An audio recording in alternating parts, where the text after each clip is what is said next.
Nah, jadi kalau orang baru belajar tasawuf ya, masih baru, pakaiannya kulit kibas atau apa? Karena banyak bulu, Pak. Gatal-gatal. Ngomongin orang nyakiti orang. Asal ngomong nyakiti orang. Asal berbuat merugikan orang. Nah, ini namanya masih bulunya masih tebal ini. Ya, bukan bulu-bulunya ini bukan. Kelakuannya masih kayak ulat. Nah, asal ngomong nyakiti orang, memfitnah orang, asal berbuat merugikan orang.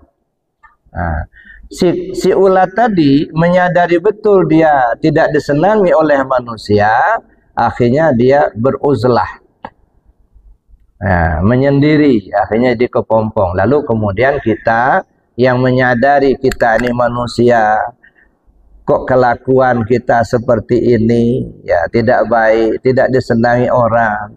Kenapa kalau kita ngomong kok nyakiti orang?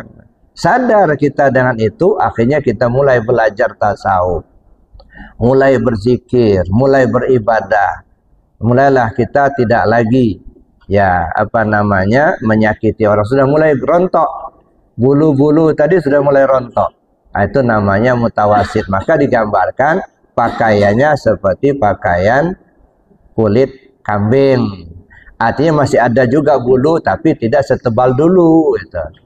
Ya, ngomongnya juga sudah mulai teratur gitu. Tidak lagi nyakiti orang gitu. Tidak lagi ngerugikan orang gitu ya. Dia mulai menaruh sayang kepada semua orang. Nah, tapi juga masih tetap saja kadang-kadang muncul gitu ya. Tapi dengan dia laksanakan zikir terus, akhirnya sampai ke tingkat muntahi. Maka digambarkan pakaian seperti pakaian kulit kijang.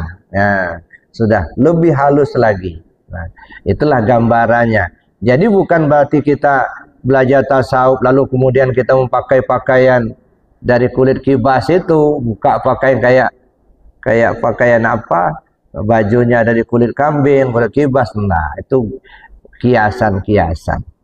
Makanya di bahasa tasawuf ini banyak bahasa-bahasa kiasan semua. Nah, jadi kalau kita tidak memahaminya, kadang-kadang timbul fitnah itu tadi. Ya. Jadi Bapak Ibu yang saya hormati, kembali kita kepada persoalan ini. Bagi kita yang baru belajar, ya perbanyak zikir jahar. Saya sudah sering sampaikan ini karena Rasul menyampaikan, jaddidu imanakum bikasrati qauli la ilaha illallah. Kata Rasul SAW, perbarui imanmu dengan banyak nyebut la ilaha illallah. Nah, nggak tahu saya udah berapa kali saya sampaikan itu, tapi nggak tahu apa diamalkan apa tidak. Ini Rasul loh yang perintah, bukan saya. Nah, ya, jaddidu imanakum bikasrati qauli la ilaha illallah. Nah, kenapa kita harus banyak-banyak sebut la ilaha illallah? Karena kata Nabi SAW, matanas bima ya'isu bih. Manusia mati sesuai kebiasaan. Nah, kalau lidah kita ini sudah terbiasa menyebut la ilaha illallah, insya Allah akan meninggal pun dengan kalimat la ilaha illallah.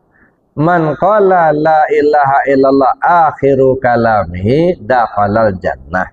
Siapa orang yang akhir kalamnya la ilaha illallah, dia masuk surga. Nah, ini makanya di awal-awal kita biasakan zikir la ilaha illallah.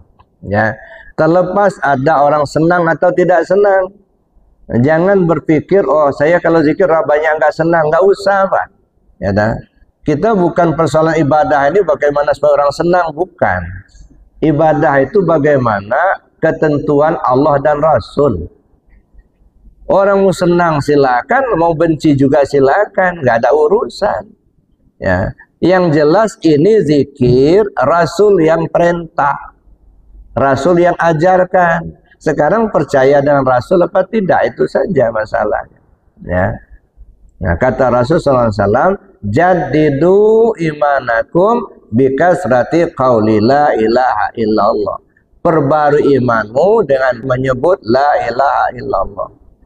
Ada yang senang, ada yang tidak, ya terserah, namanya manusia.